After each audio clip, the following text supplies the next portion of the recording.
Hello दोस्तों, आप सभी का हमारे YouTube चैनल स्टडी आपके साथ में एक बार फिर से स्वागत है। आज हम लोग सीटेट जनवरी को टारगेट करती हुई एक क्लास जिसमें हम लोग बेसिकली कवर कर रहे हैं सीडीपी वाला पोर्शन। और सीडीपी में हम लोग आज बात करने वाले हैं स्टेजेस एंड डेवलपमेंट और साथ ही साथ हेरिडिटी एंड एनवायरनमेंट के बारे में।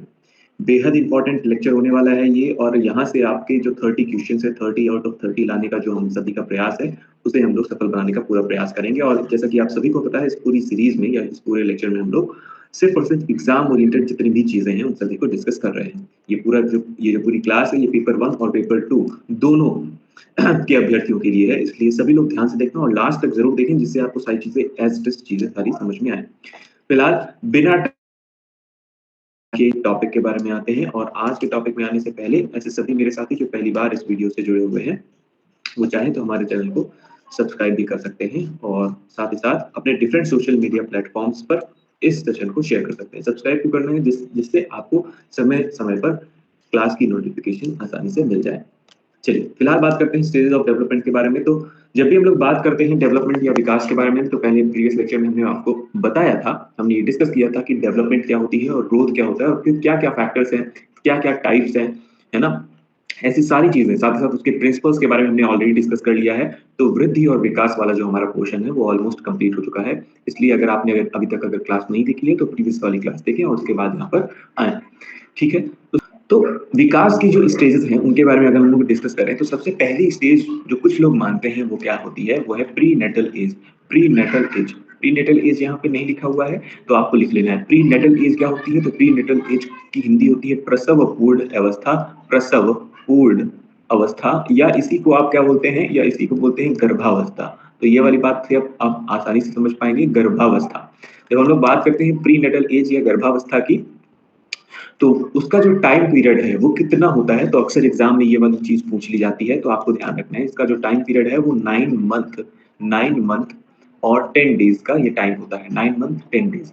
इसके अलावा अगर आपसे पूछ लिया जाए टोटल कितने डेज में कितना, तो 280 दिन भी आप ऐसा कह सकते हैं। या वीक में आपसे प्रश्न पूछ लिया जाए तो ध्यान रखना है 40 वीक्स का ये टाइम होता है। ठीक है, एज इट इज ये वाली बातें आपको ध्यान रखनी है। 40 वीक्स यानी 40 सप्ताह का ये टाइम होता है।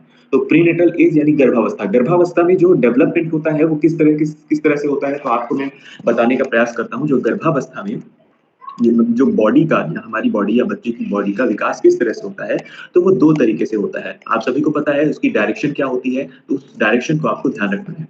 ठीक है, तो मैं यहीं पर लिखने का प्रयास करूंगा। वो डायरेक्शन बहुत इंपॉर्टेंट है, तो उसकी डेवलपमेंट की जो डायरेक्शन है ना, वो एज इट इज बहुत ज्यादा इंपॉर्टेंट है। डायरेक्शन की बात कर रहे हैं, जब डायरेक्शन की बात करते हैं तो ये 2 तरीकों से इसका विकास होता है। तो ध्यान रखना है इसमें जो पहली स्टेज है वो क्या है, तो वो है सेफेलोकॉडल। ध्यान रखना है, स्पेलिंग में लिख रहा हूँ, सेफेलोकॉडल, कॉडल, सेफेलोकॉडल। ठीक है, इसके अलावा जो दूसरी स्टेज है वो क्या होती है, प्रॉक्सिमो डिस्टल।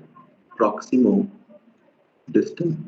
ठीक है, एस्टेस ध्यान रखना है। इसका मतलब क्या होता है? इसका मतलब होता है लंबवत, लंबवत विकास। और इसका मतलब क्या होता है? समीप, समीप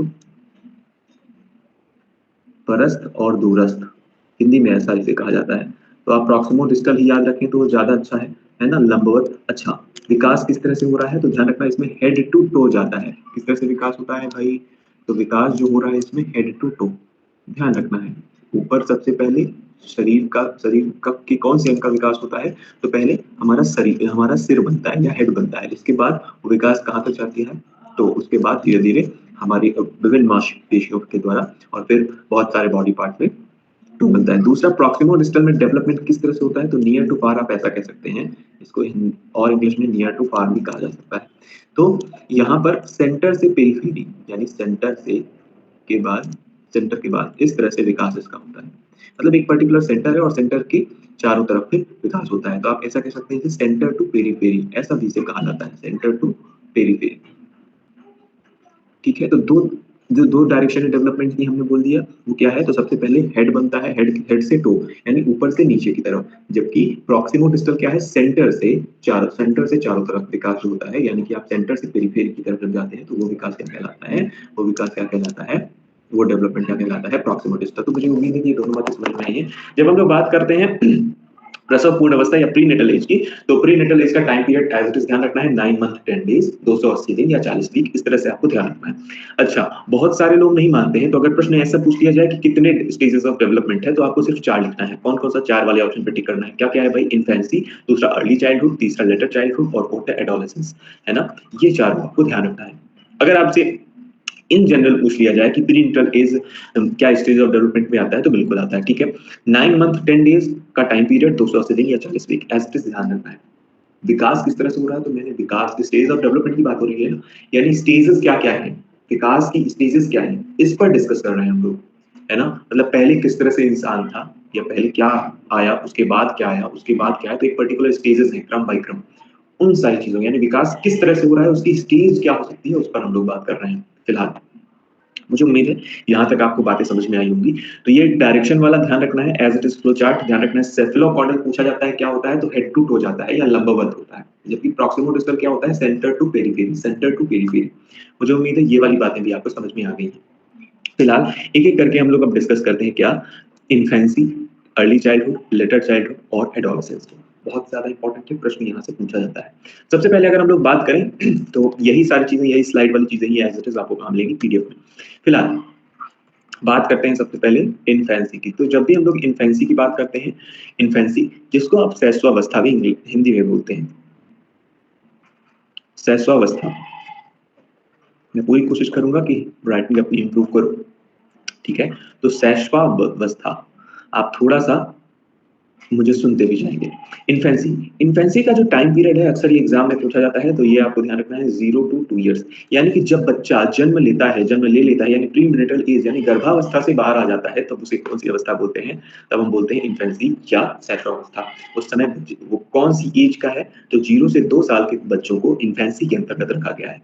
एग्जैक्ट ये इंपॉर्टेंट है। इस पर्टिकुलर टाइम पीरियड पर क्या-क्या चीजें होती हैं, क्या स्पेशलिटी होती है बच्चे की, किस तरह से बच्चा सीखता है, वो सारी चीजें भी बहुत ज्यादा अपने आप में इंपॉर्टेंट है। पहली बात ध्यान रखना है, सबसे पहली बात, बच्चा जो है इस टाइम पीरियड पर, ध्यान रखना है इन्फेंसी की बात हो रही है, बच्चा जो है इस टाइम पीरियड पर अपनी ज्ञानेंद्रियों या अपने सेंसेस से सीखता है। तो ध्यान रखना है, यहाँ पर आपको लिखना है बच्चा अपनी अपनी ज्ञानेंद्रियों या आप ऐसा कहें सेंसेस से सीखता है, सेंसेस से सीखता है। बेहद इंपॉर्टेंट है, प्रश्न पूछा जाता है ये, exact as it is important है। स्टार लगा रहा हूँ, तो आपको ध्यान रखना है कि कहाँ से सीखता है बच्चा, इन्फेंसी के टाइम पीरियड पर बच्चा कहाँ से सीखता है, तो अपनी सेंसेस से सीखता है, ठीक है। दूसरी बात, आपको एज्यूम करना है, जब मैं स्टेज ऑफ डेवलपमेंट करके चलना है कि आप किसी बच्चे को देख रहे हो, 0 से 2 साल तक का बच्चा, आप सभी ने देखा होगा अपने आस-पास, आप खुद भी रहे हो, है ना? तो आपको इमेजिन बहुत आसानी से हो जाएगा। तो उस बच्चे को देखना है, उस बच्चे को माइंड पे रखना है, क्योंकि यहाँ पर अगर मैं इमेज डाल भी दूँ, मान लेते हैं एक बार के लिए इमेज डाल दूँ, लेकिन आपको जब पेपर में आएगा, तो पेपर में आप सिर्फ इमेजिन कर पाओगे, और वो इमेजिनेशन किसकी होगी? वो इमेजिनेशन आप किसी रैंडम किसी भी बच्चे की हो सकती है, या आपके आस-पास किसी चाचा के लड़के की या मामा के लड़के की, जो आपने उसको खिलाया होगा, है ना? जिसको आपने प्यार किया होगा, तो वो छोटे-छोटे बच्चों को आपको ध्यान में रखना है। तो उसके बाद आप डेवलपमेंट देख पाएँगे बहुत ही आसानी से, उनकी सारी चीज़ों को नोटिस आप जब करेंगे। तो मैं यहाँ पर आपको सिर्फ नोटिस करवा रहा हूँ कि वहाँ पर क्या होता है, तो इन्फेंसी के टाइम पीरियड पर बच्चा जो है अपनी सेंसेस से सीखता है, सेंसेस से सीखता है। इसके अलावा पियाजे साहब कहते हैं, एक बहुत ही जबरदस्त व्यक्ति हैं, जिनका नाम क्या है, पियाजे। इनके बारे में बहुत डिटेल में पढ़ने वाले हैं, फिलहाल परेशान होने की ज़रूरत नहीं है। पियाजे साहब क्या कहते हैं? पियाजे साहब कहते हैं कि वो जो बच्चा है वो मोटर एक्शन करके, या आप कहें गति क्रिया करके सीखेगा। बच्चा बच्चा इस टाइम पीरियड पर मोटर एक्शन या गतिक क्रिया करके सीखेगा, गतिक क्रिया करके सीखेगा, है ना? बिल्कुल आपको इमेजिन हो रहा होगा कि बच्चे किस तरह से जब चलते हैं, रेंगते हैं उसको, चलना भी नहीं कह सकते, रेंगते हैं बैठ के, है ना? अपने घुटने के दम पर, ठीक है? इसके अलावा जो थर्ड पॉइंट आपको इन्फेंसी में याद रखना है, इन्फेंसी में आपको जो तीसरा पॉइंट है वो ये याद रखना है कि वेरी इंपॉर्टेंट है, इनका जो फिजिकल और मेंटल डेवलपमेंट है इस टाइम पीरियड पर बहुत जबरदस्त या बहुत फास्ट होता है। तो आप ऐसा लिखें, फिजिकल डेवलपमेंट हमने कर लिया है ऑलरेडी, मुझे उम्मीद है कि ये आपने किया है प्रीवियस क्लास से, या मेंटल डेवलपमेंट इस समय पर बहुत ज्यादा होता है, डेवलपमेंट बहुत फास्ट होता है, तो आप कह सकते हैं वेरी फास्ट।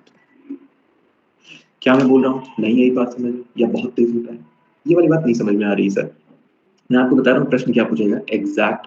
सबसे पहले ज़रूरी क्या है? वो ये है, प्रश्न आपसे पूछा जाएगा कि ये जो 4 है ना, ये जो 4 स्टेजेज़ आपको दिख रही हैं, इन 4 स्टेज में सबसे तेज़ फिज़िकल डेवलपमेंट या मेंटल डेवलपमेंट किस स्टेज में होती है? ये प्रश्न एग्ज़ैक्टली पूछा जाएगा, तो आपको क्या बताना है? इन्फेंसी के टाइम पीरियड पर, इन्फेंसी यानी शैशवावस्था में जो फिज़िकल डेवलपमेंट है या मेंटल डेवलपमेंट है, वो बहुत फ़ास्ट तरीके से होता है, बहुत फ़ास्ट होता है। इसलिए एज़ इट इज़ ये वाली बात आपको ध्यान रखनी है, वेरी, वेरी इंपॉर्टेंट है। तो सेकंड पॉइंट भी यहीं पे मिल गया। हालाँकि सारी चीज़ें इंपॉर्टेंट हैं इनमें, कोई भी पॉइंट मिस नहीं करना है, कुछ मैं 4 ही पॉइंट बताऊँगा।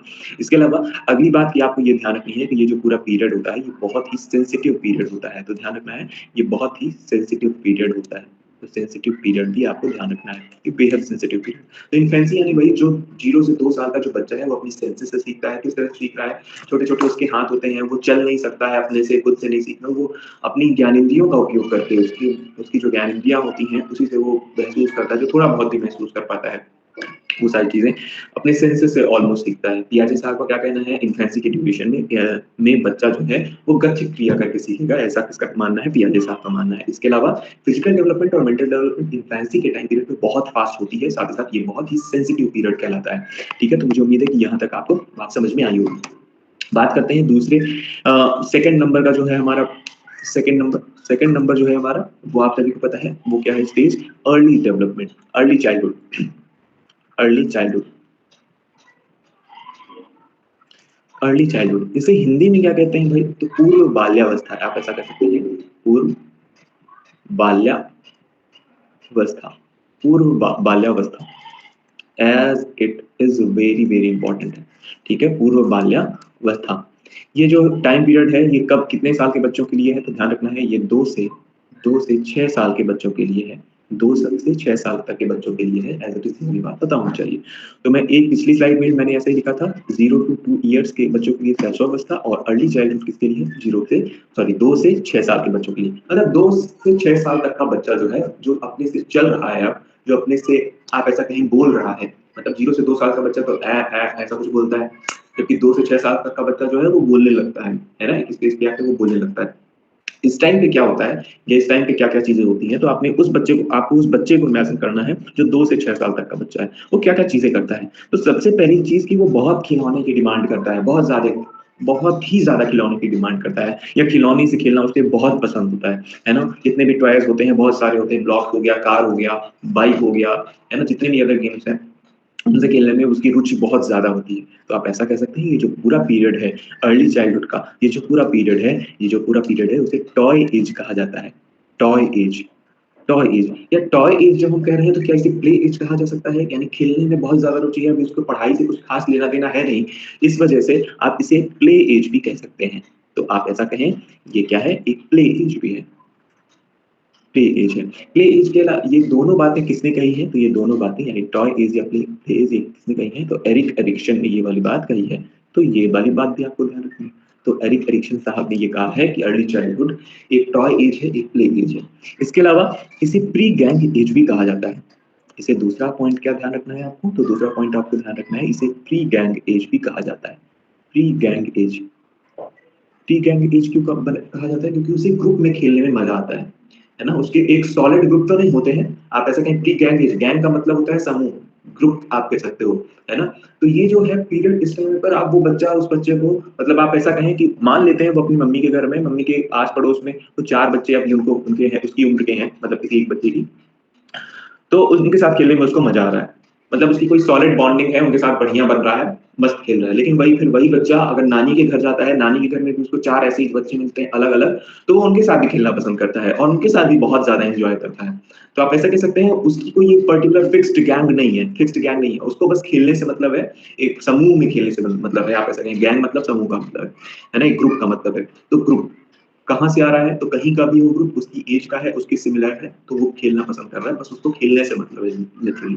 तो 2 से 6 साल का बच्चा कुछ ज़्यादा कुछ समझता तो है नहीं, इसलिए उसे बस खेलने से मतलब है, इसलिए हम इसे कह रहे हैं pre gang as, pre gang as, या इसे आप कह सकते हैं प्री स्कूल एज भी इसे कहा जाता है, प्री स्कूल एज, क्योंकि इस समय पर जो बच्चा है, वो खेलने वाली स्कूल, आप ऐसा कहें प्ले स्कूल में उन्हें डाला जाता है ज़्यादातर, या नर्सरी स्कूल में डाला जाता है, तो ऐसे स्कूल्स में डाला जाता है।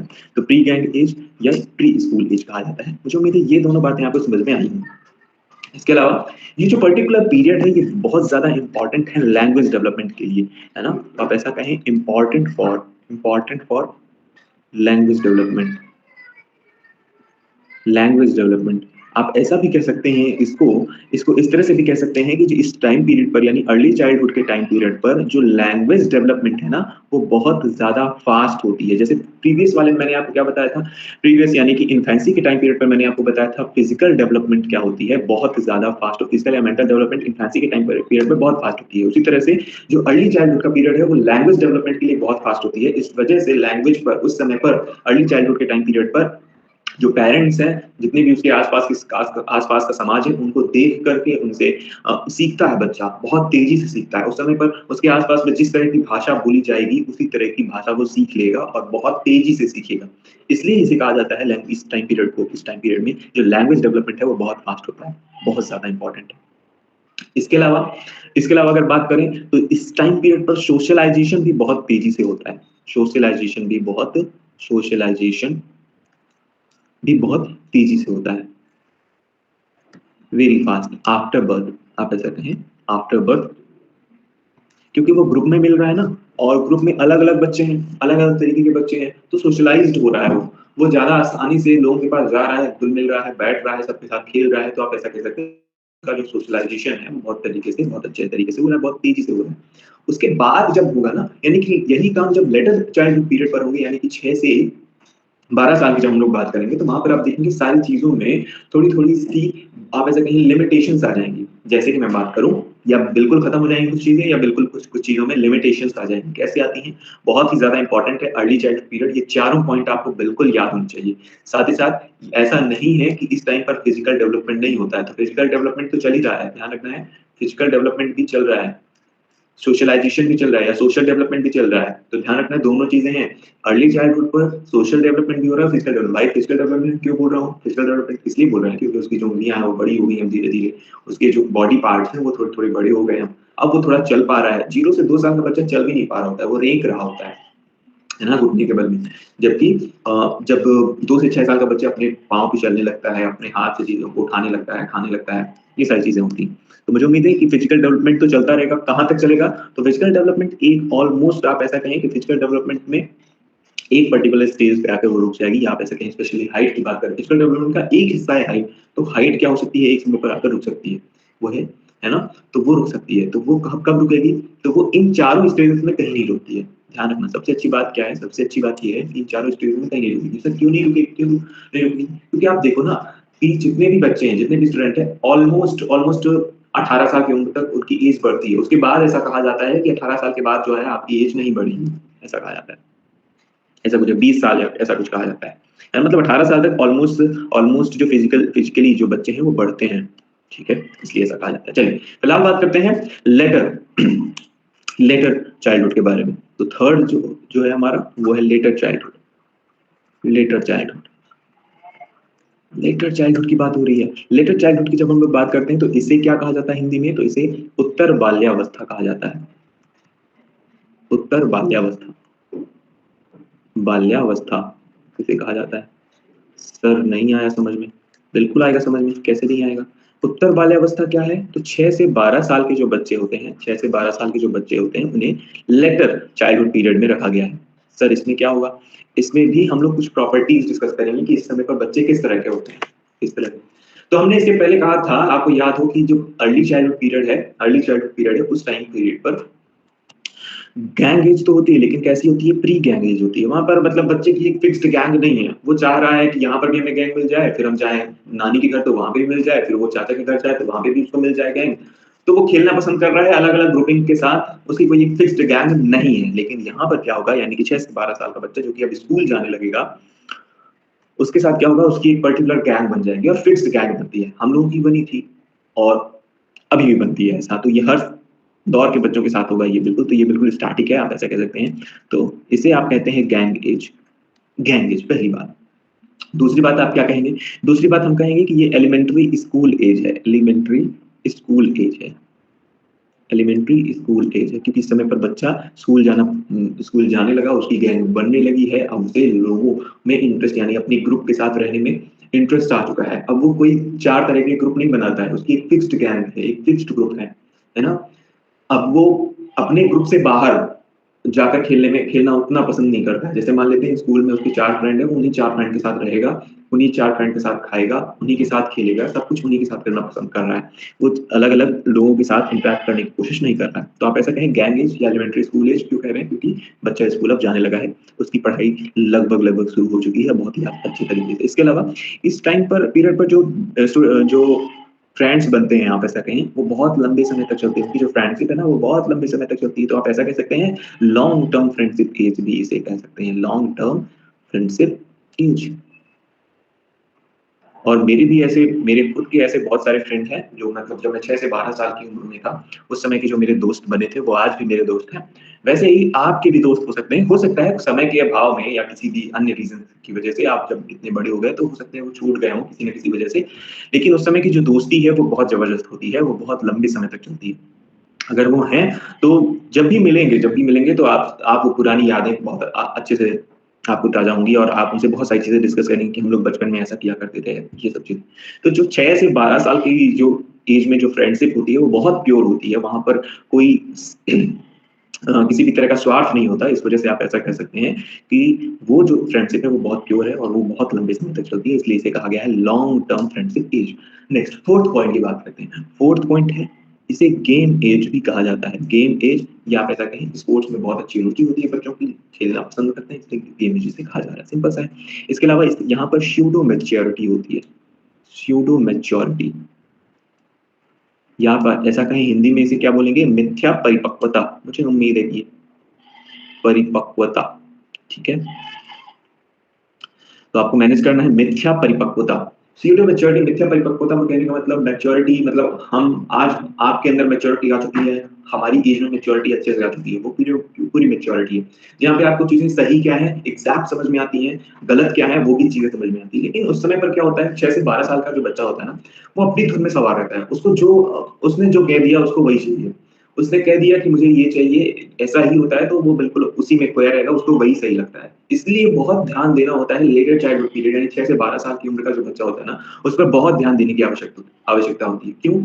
क्योंकि उस समय पर बच्चा जो भी सीखेगा, वो उसके दिमाग पर बहुत लंबे समय तक इम्पैक्ट कर सकता है। इसलिए जो सराउंडिंग्स है उसकी वो बहुत अच्छी होनी चाहिए। ये भी इंश्योर करना करना पड़ता है। कौन इंश्योर करता है? या तो पेरेंट्स इंश्योर करेंगे या दूसरा टीचर्स या हम टीचर्स क्या करेंगे? इंश्योर करेंगे। मतलब 6 से 12 साल के बच्चे को अगर आप पढ़ा रहे हो, तो आपको कुछ बातों का विशेष रूप से ध्यान देना होगा। जैसे कि उनके सामने उनको जब भी आप पढ़ाएँगे तो बहुत ही अच्छे और इनोवेटिव तरीके से पढ़ाने का प्रयास करेंगे।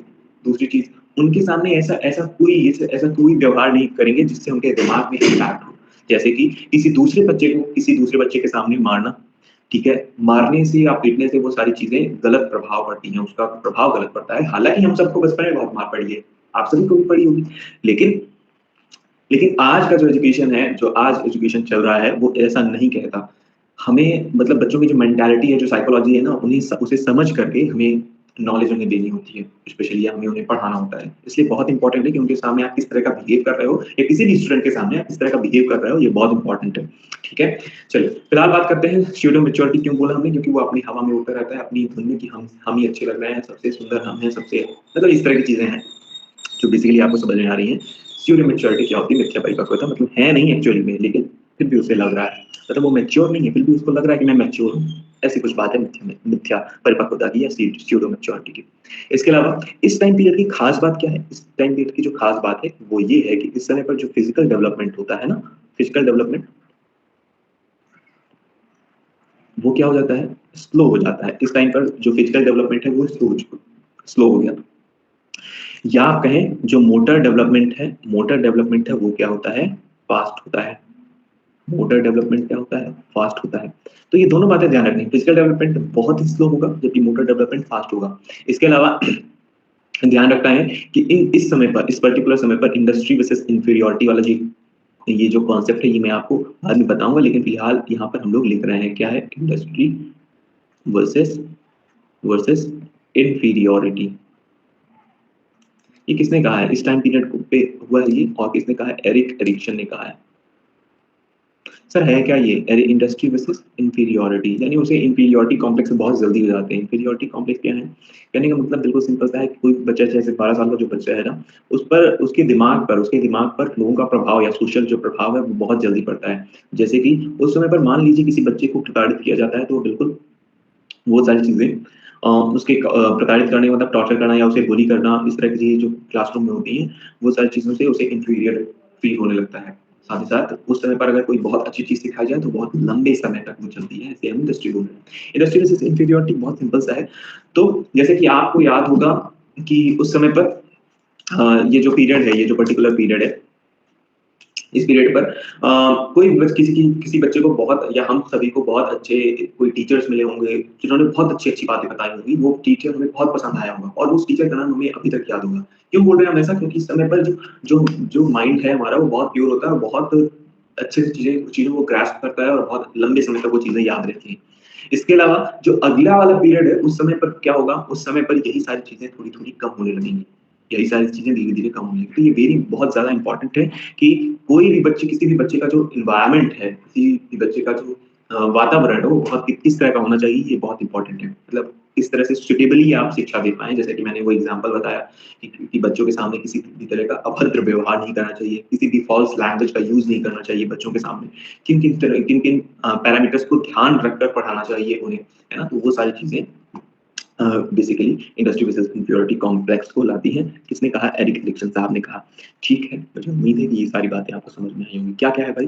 तो लेटर चाइल्डहुड पीरियड में गैंग एज जिसे कहा जाता है, एलिमेंटरी स्कूल एज कहा जाता है, तीसरी बात लॉन्ग टर्म फ्रेंडशिप एज क्योंकि बहुत लंबे समय तक फ्रेंडशिप चलती है, गेम एज कहा जाता है, स्यूडो मैच्योरिटी आती है इस समय पर, फिजिकल डेवलपमेंट बहुत स्लो होता है, मोटर डेवलपमेंट बहुत फास्ट होता है। इसके अलावा इंडस्ट्री वर्सेस इंफीरियॉरिटी कॉम्प्लेक्सेस आते हैं, वो किसने कहा है? एरिक एरिक्सन साहब ने कहा। चलिए, फिलहाल बात करते हैं नेक्स्ट इंपॉर्टेंट स्टेज के बारे में, वो है फोर्थ स्टेज। फोर्थ स्टेज में हमारी फोर्थ स्टेज एडोलेसेंस है, ठीक है?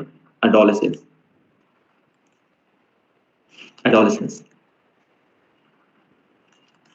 जिसे आप क्या बोलते हैं? इस पर्टिकुलर पीरियड को आप किशोरावस्था भी कहते हैं। तो हिंदी में किशोरावस्था किशोरावस्था भी कहा जाता है, एज़ इट इज़ इम्पोर्टेंट है। अच्छा, इस पर जो टाइम पीरियड है वो क्या होता है? तो बच्चा 12 साल से 18 साल का जो बच्चा होता है उसे किशोरावस्था के अंतर्गत कहा जाता है। अच्छा, डब्ल्यूएचओ आप सभी को पता है, वर्ल्ड हेल्थ ऑर्गनाइजेशन ऐसा कहती है कि 12 से 19 साल तक के बच्चे को हम क्या कहेंगे?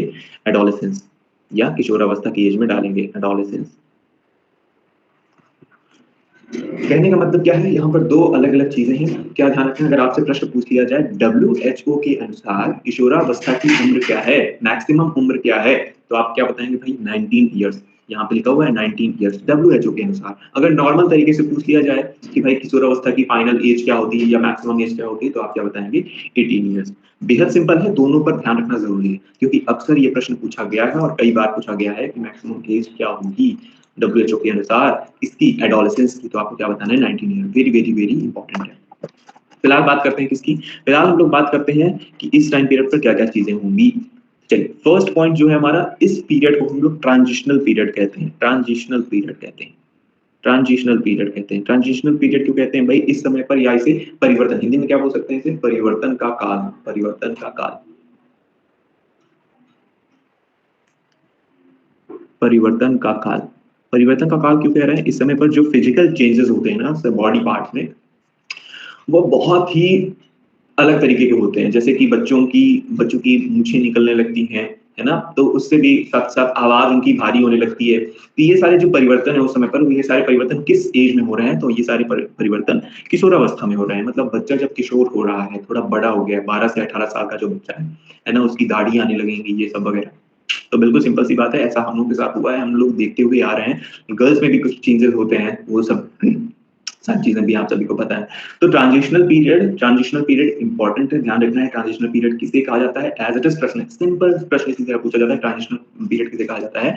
तो वो है एडोलेसेंस। इस समय पर जो बच्चा है ना, जो बच्चा है वो अपनी खुद की आइडेंटिटी खोज रहा होता है। उसे मतलब वो बिल्कुल अलग, क्योंकि इसके पहले उसे स्यूडो मैच्योरिटी थी। आपने प्रीवियसली हमने देखा ना, यहाँ पर स्यूडो मैच्योरिटी थी उसके पहले उसे, और अब वो मैच्योरिटी तो है, थोड़ा-थोड़ा मैच्योरिटी आ रही है, लेकिन फिर भी वो खुद की आइडेंटिटी खोज रहा है कि भाई मैं क्या हूँ? मुझे क्या करना है? कैसे करना है? क्या-क्या चीज़ें हो रही हैं हमारे बॉडी पार्ट्स में? वो सारी चीज़ें। साथ ही साथ इसे गोल्डन पीरियड भी कहा जाता है। ध्यान रखना है, इसे गोल्डन पीरियड भी कहा जाता है क्योंकि इस समय पर जो भी फैसले होते हैं, जो भी बच्चे के साथ चीज़ें होती हैं, वो उसको जीवन भर काम आती हैं। है ना? आप सभी को ये वाली बात पता है, गोल्डन पीरियड क्यों कहा जाता है? किशोरावस्था में जो बच्चा है लगभग-लगभग डेवलप हो चुका है और उस समय पर लिए गए उसके फैसले उसे लॉन्ग लाइफ यानी पूरी लाइफ में वो सारी चीज़ें इफ़ेक्ट करती हैं उस समय के जो फैसले हैं। इसलिए फैसले बहुत इम्पोर्टेंट होते हैं और उस समय बच्चे का दिमाग बहुत तेज़ होता है ना? आप ऐसा कहें माइंड डेवलपमेंट बहुत अच्छे तरीके से होता है और उस समय पर चीज़ें जो वो करता है वो बहुत लंबे समय तक वो भी याद रहती हैं क्योंकि बहुत ज़्यादा फ़र्क तो है नहीं ना, इसलिए हम कह रहे हैं ये पूरा जो पीरियड है उस समय पर क्योंकि पूरा डेवलपमेंट हो चुका है उसके अंदर मैच्योरिटी भी थोड़ी-थोड़ी आ चुकी है, उसके अंदर लीडरशिप स्किल्स भी आती हैं, तो लीडरशिप स्किल्स भी आती हैं लीडरशिप स्किल्स भी आती हैं इस टाइम पीरियड पर। तो इस टाइम पीरियड पर लीडरशिप स्किल आ गई, साथ-साथ पीयर ग्रुप का जो इन्फ्लुएंस है वो भी बहुत ज़्यादा होता है। पीयर ग्रुप इन्फ्लुएंस इसका मतलब क्या है? उसकी जो खुद की ग्रुप होती है ना 4 बच्चों का जो इन्फ्लुएंस 1 सेकंड पीयर ग्रुप का मतलब क्या है? उसकी जो 4 ग्रुपिंग्स बनी है ना, 4 दोस्तों का जो समूह बना है, वो लोग जैसा करना कहते हैं, वैसा करने की कोशिश करना। मतलब उन आपस में जिस तरह का डिसाइड हो, वो सारी चीज़ें ही करना, वही सारी चीज़ों को अच्छा मानना। ये क्या है? पीयर ग्रुप से इन्फ्लुएंस होना कहते हैं। जैसे कि मेरे टाइम पीरियड पर मेरे ही एक दोस्त को इंजीनियर बनना था, मतलब उस समय पर इंजीनियर बनना था, वो मैथ ले रहा था, या आप ऐसा कहें, मैथ ले रहा तो इस वजह से जो बगल वाला दोस्त है, वो भी उसने भी मैथ ले ली। इस तरह से इन्फ्लुएंस होना। मतलब कोई भी फैसला हो वो पीयर ग्रुप से इन्फ्लुएंस होगा। जैसे कि एक बच्चे को चाहिए था एक बच्चे को चाहिए थी बायोलॉजी और एक बच्चे को चाहिए थी कॉमर्स। मतलब घर वाले बोल रहे थे कि आप कॉमर्स ले लो या आप एक बायोलॉजी ले लो। लेकिन दोनों ने बायोलॉजी ले ली। क्यों ले ली? क्योंकि वो जज करके या किसी भी तरह से बायोलॉजी ली। तो क्यों ली? क्योंकि वो सारी चीज़ें क्योंकि पीयर ग्रुप का बहुत ज़्यादा इन्फ्लुएंस होता है। आपका दोस्त जो करना चाहता है वैसा ही कुछ आप करना चाहते हैं। आप उस समय पर देखें उस समय बहुत जोश और जुनून होता है। मतलब दोस्त के लिए कुछ भी करने के लिए बच्चे तैयार होते हैं उस समय पर। मतलब अपने दोस्त को किसी ने कुछ कह दिया तो 4 और मिलकर उसको पीटने पहुँच जाते हैं। इस तरह की चीज़ें होती हैं। ये बिल्कुल सच बात है। इस तरह की चीज़ें बहुत हुई हैं लिटरली और मेरे साथ भी हुई हैं और आप सभी के साथ भी बहुत हुई होंगी कि आपके दोस्त को किसी ने कुछ कहा और 4 लोग पहुँच गए उसको सबक सिखाने। उस समय पर इवन आज के टाइम पर तो बच्चे टीचर से भी मतलब पंगा लेने की कोशिश कर लेते हैं। ऐसा करना नहीं चाहिए लेकिन करते हैं, है ना? तो क्यों है? ऐसा क्यों है? क्योंकि बच्चे के दिमाग में जो इन्फ्लुएंस है पीयर ग्रुप का वो बहुत ज़्यादा होता है। मतलब उसकी ग्रुपिंग का जो है ना बहुत ज़्यादा स्ट्रॉन्ग होता है। इसके अलावा इसे बहुत ज़्यादा इम्पोर्टेंट पॉइंट मैं बता रहा हूँ, स्ट्रेस एंड स्टॉर्म की अवस्था भी कहा जाता है। जब मैं ये बोल रहा हूँ ना, स्ट्रेस एंड स्टॉर्म की अवस्था ये बहुत ज़्यादा इम्पोर्टेंट है। स्ट्रेस एंड स्टॉर्म की अवस्था क्यों ऐसा बोल रहा हूँ मैं? क्योंकि इस समय पर इसे हिंदी में क्या बोलते हैं? तो अगर हिंदी में तनाव और तूफान इसका एग्जांपल मैंने ऑलरेडी दे दिया है। ये किसने कहा है? तो ये इम्पोर्टेंट है, वो आप ध्यान रखें। स्टैनले हॉल ने कहा है। स्टैनले हॉल ने कहा है। स्टैनले हॉल ने कहा है ना? उनकी एक बुक है एडोलेसेंस करके एक बुक है। उसमें उन्होंने ये सारी बात कही है कि एडोलेसेंस ये एक बुक है। एडोलेसेंस का जो पीरियड है ना, वो स्ट्रेस और स्टॉर्म की अवस्था मतलब बहुत सारा कन्फ्यूजन चल रहा होता है और बहुत तूफान टाइप की चीज़ें वो लोग कर जाते हैं अक्सर। मुझे याद आ रहा है वो 12 से 18 की एज में जब हम लोग थे तो किस तरह की थिंकिंग हुआ करती थी और किस तरह से हम लोग सोचते थे। किस तरह से पीयर ग्रुप से इन्फ्लुएंस्ड होते थे, किस तरह से लीडरशिप स्किल्स थी लोगों में। अब अपनी बीच में एक कोई लीडर हो जाता है ना मतलब उसी बच्चे को आगे करते हैं। कैसे आगे करते हैं भाई नहीं समझ में आया। टीचर पूछ रहे हैं, 4 लोग साथ में बैठे हैं, कौन बताएगा? तो एक ही व्यक्ति होता है, उन सभी में से सबसे होशियार एक ही होता है और उसी को कहते हैं भाई तू हाथ खड़ा कर, तू बता। ऐसा कुछ होता है। आप सभी के साथ हुआ होगा, अगर हुआ है तो आप ज़रूर बताना। ठीक है? तो फिलहाल आपको ध्यान क्या रखना है पीयर ग्रुप का इन्फ्लुएंस, स्ट्रेस और स्टॉर्म की अवस्था क्योंकि वो पीरियड बहुत ही कन्फ्यूजिंग वाली अवस्था होती है ना? कन्फ्यूजन्स बहुत ज़्यादा आते हैं उस टाइम पे पीरियड पर। इसलिए हम इसे ऐसा कह रहे हैं, ठीक है? दूसरा मैंने आपको बता दिया कि इस समय पर आइडेंटिटी क्राइसिस होता है, तो अगला पॉइंट आप लिखें आइडेंटिटी क्राइसिस। आइडेंटिटी क्राइसिस क्यों? क्योंकि वो खुद की पहचान खोज रहा होता है, उसकी कोई पहचान नहीं होती है। उसके बाद तो पहचान वो बना ही लेता है, लेकिन उसके पहले तक उसकी कोई पहचान नहीं होती है, वो बच्चा खुद की आइडेंटिटी ही खोज रहा होता है, ठीक है? और इसे ही गोल्डन पीरियड के साथ-साथ स्प्रिंग सीज़न भी कहा जाता है, स्प्रिंग सीज़न भी कहा गया है, स्प्रिंग सीज़न। तो ये कुछ पॉइंट्स हैं जिन्हें आपको ध्यान रखना है। क्या-क्या याद रखना है भाई, ये भी बता दीजिए सर। तो इसका बेसिक है, बेसिक 5-6 पॉइंट है इसमें ये ध्यान रखना है किशोरावस्था है 12 से 18 साल के बच्चों को किशोरावस्था के अंतर्गत रखा गया है, लेकिन डब्ल्यूएचओ ऐसा मानता है कि वो 12 से 19 साल के बच्चों को किशोरावस्था की एज में रखेगा। तो डब्ल्यूएचओ का फुल फॉर्म क्या है? World health organisation. इसके अलावा इसे ट्रांजिशनल पीरियड कहते हैं। ट्रांजिशनल पीरियड क्यों कहा जाता है? इसका एक बिल्कुल सिंपल सा लॉजिक ये भी है क्योंकि इसके पहले उसका चाइल्डहुड पीरियड चल रहा होता है चाइल्डहुड पीरियड चल रहा होता है और चाइल्डहुड पीरियड के बाद बीच में आपको देखने को मिलता है एडोलेसेंस और उसके बाद अडल्टहुड स्टार्ट हो जाता है, यानी कि बच्चा अडल्ट हो जाता है। इस वजह से आप कह सकते हैं इसे ट्रांजिशनल पीरियड भी कहा जाता है ना? तो एक बैलेंस बीच में बनाता है कौन सा? वो ये है ट्रांजिशनल पीरियड। इसके अलावा इस टाइम पीरियड पर इससे ब्रिज, ये पॉइंट और लिख लीजिए आप। एक पॉइंट और इसमें ऐड करते हैं, इसे ब्रिज पीरियड भी कहा जाता है, इसीलिए क्योंकि मैंने ये बनाया। ब्रिज पीरियड क्यों कह रहे हैं? इसका सिंपल सा लॉजिक यही है, क्योंकि चाइल्डहुड और एडल्टहुड के बीच की अवस्था है ये कौन सी? एडोलेसेंस। तो ये ट्रांजिशनल पीरियड है, दूसरा गोल्डन पीरियड है, तीसरा लीडरशिप स्किल्स है और फोर्थ पीयर ग्रुप इन्फ्लुएंस बहुत ज्यादा है। स्ट्रेस और स्टॉर्म की अवस्था बहुत ज्यादा इंपॉर्टेंट है, कई बार ये एग्जाम में पूछा जा चुका है। तो कुछ पॉइंट्स हैं, इन्हें ध्यान रखना है, ठीक है, एज इट इज इंपॉर्टेंट। किसने कहा है ये भी ध्यान रखना है, स्टैनले हॉल, उनकी एक बुक है जिसका नाम क्या था? एडोलेसेंस था। मुझे उम्मीद है ये सारी बातें आपको समझ में आई होंगी और सारी चीजों से आप आसानी से रूबरू हो पाए होंगे, कनेक्ट कर पाए होंगे क्या क्या चीजें हुई थी हमारे साथ और क्या क्या चीजें हो रही हैं। फिलहाल थोड़ा सा हमें बचा था, मैंने बताया ना कि पिछले क्लास में मैंने आपको बताया था ये चारों स्टेजेस खत्म हो चुकी हैं, स्टेजेस कंप्लीट हो चुकी हैं और इन्हीं स्टेजेस में से प्रश्न अक्सर पूछे जाते हैं, अक्सर प्रश्न यहीं से पूछे जाते हैं, तो इस वजह से ये सारी चीजें आपको ध्यान रखनी है। किस तरह से आप कनेक्ट करेंगे? कनेक्ट आपको करना है खुद के बारे में इमेजिन करके या किसी भी बच्चे के बारे में इमेजिन करके उसके डेवलपमेंट किस तरह से होता है। तो सबसे पहले मैंने जो 4 स्टेज में किस तरह infancy, early childhood, letter childhood और एडोलेसेंस इस तरह से उसका डेवलपमेंट हो रहा है, उसके बाद वो अडल्टहुड में आएगा। एडोलेसेंस वाली पीरियड है वो ब्रिज पीरियड कहलाती है। क्यों कहलाती है? उसका सिंपल सा लॉजिक ये है, क्योंकि चाइल्डहुड पीरियड से, letter childhood period, childhood period से और एडल्टहुड के बीच की जो पीरियड है वो क्या कहलाती है? एडोलेसेंस कहलाती है। तो ये वेरी इंपॉर्टेंट है, जितनी भी चीजें मैंने बताई हैं वो सारी एग्जाम पॉइंट ऑफ व्यू से एग्जैक्ट ए टू जेड बिल्कुल एज इट इज प्रश्न पूछा जाता है उससे, इस वजह से वो सारी चीजें बताई। मुझे उम्मीद है कि सारी चीजें आपको समझ में आई होंगी। फिलहाल हम लोग थोड़ा सा डिस्कस करते हैं हेरिडिटी एंड एनवायरनमेंट को। हेरिडिटी एंड एनवायरनमेंट को पहले भी मैंने आपको बता दिया है, heredity and environment previous lecture में, लेकिन फिर से एक बार थोड़ा सा बताना जरूरी है। क्या क्या चीजें, कुछ चीजें इंपॉर्टेंट है। हेरिडिटी क्या होती है? अगर मैं बात करूँ हेरिडिटी की, तो हेरिडिटी बिल्कुल फिक्स होती है सर। कैसे फिक्स होती है भाई? हेरिडिटी का मतलब है अनुवांशिकता से, अनुवांशिकता मतलब ऐसी चीजें जो, ऐसे गुण जो आपको जीन्स के थ्रू मिले हैं, तो जीन्स के थ्रू मिले हैं तो वो सारी चीज उसमें, उस जीन में तो कोई चेंज नहीं होगा।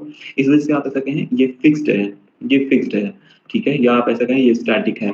जबकि इन्वायरमेंट तो चेंज होता रहता है, तो इन्वायरमेंट चेंज होता रहता है, इस वजह से क्योंकि ये चेंज होता रहता है, इस वजह से इसे क्या कहा जाता है कि ये क्या है? डायनामिक है, डायनामिक है, डायनामिक है। तो ये वाली बात आपको बेसिकली ध्यान रखनी है।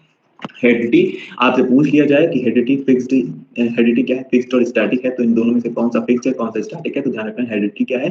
फिक्स्ड और स्टैटिक है, जबकि एनवायरनमेंट क्या है? डायनामिक है, या आप ऐसा कहें चेंजेबल है, ऐसा भी लिख लीजिए, चेंजेबल है या परिवर्तनशील जिसे बोलते हैं आप। एनवायरनमेंट परिवर्तनशील, हिंदी मीडियम वाले परिवर्तनशील।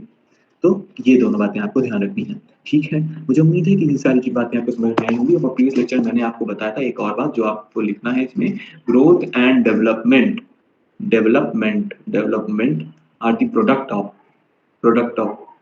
प्रोडक्ट मतलब गुणा, है ना? किसका गुणा है? गुणनखंड है, तो वो है हेरिडिटी एंड एनवायरनमेंट।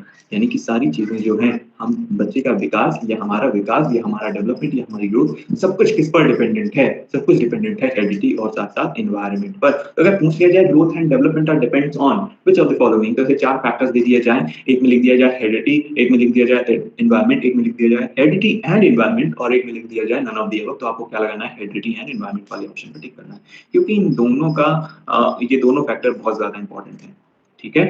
तो हम लोग आज जो कुछ भी हैं उसमें सबसे ज्यादा रोल किसका है? उसमें सबसे ज्यादा रोल है हेरिडिटी एंड एनवायरनमेंट। किसी न किसी तरह से जो हमारा डेवलपमेंट हो रहा है, वो सारी चीजें किसकी वजह से हो रही हैं? या तो एनवायरनमेंट की वजह से हो रही है या हेरिडिटी की वजह से हो रही है। मुझे उम्मीद है कि ये सारी बातें आपको समझ में आई होंगी। जितने पॉइंट मैंने आपको बताए वो वेरी इंपॉर्टेंट है। तो मुझे उम्मीद है कि इस लेक्चर से आपको आने वाले अपकमिंग एग्जाम में, यानी जो सीटेट होने वाला है, सीटेट 2024, उसमें आपको जरूर मदद मिलेगी। फिलहाल हम लोग इस लेक्चर को यहीं तक रखते हैं, अगले लेक्चर में हम लोग बात करेंगे एक और नए टॉपिक के बारे में।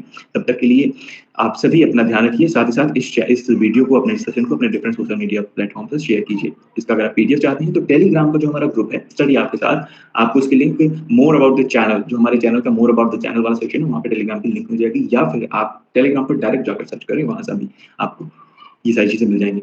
इस वीडियो को आप हमारे चैनल को आप सब्सक्राइब ज़रूर करें, विज़िट जब करते हैं। इसके अलावा अगर आपको किसी भी टॉपिक में किसी भी तरह का डाउट है, मतलब जितनी भी चीज़ें मैंने बताई उनमें कोई भी पॉइंट अगर आपको समझ में नहीं आया हो या आप चाहते हो उसका और एग्ज़ाम्पल देकर हम उस चीज़ को समझें, तो उसके लिए आपको क्या करना होगा, यूट्यूब के कमेंट सेक्शन में कमेंट करना होगा। वहाँ से आपको चीज़ें तब मुझे सारी चीज़ें पता चलेंगी और उसके बाद हम आपको सारी चीज़ें बताएँगे। मुझे उम्मीद है कि सारी बातें आपको समझ में आई होंगी। फिलहाल हम लोग इस लेक्चर को यहीं तक रखते हैं। आप सभी अपना ख्याल रखिए और सबसे इम्पोर्टेंट बात क्या है, वो है मुस्कुराते रहिए। मुस्कुराते रहिए, सारी चीज़ें आसानी से हो जाएँगी। ये पेपर भी आपका ज़रूर क्वालीफाई होगा। हम लोग फिर से मिलेंगे अपने नेक्स्ट लेक्चर में, तब तक के लिए थैंक यू, टाटा, बाय-बाय।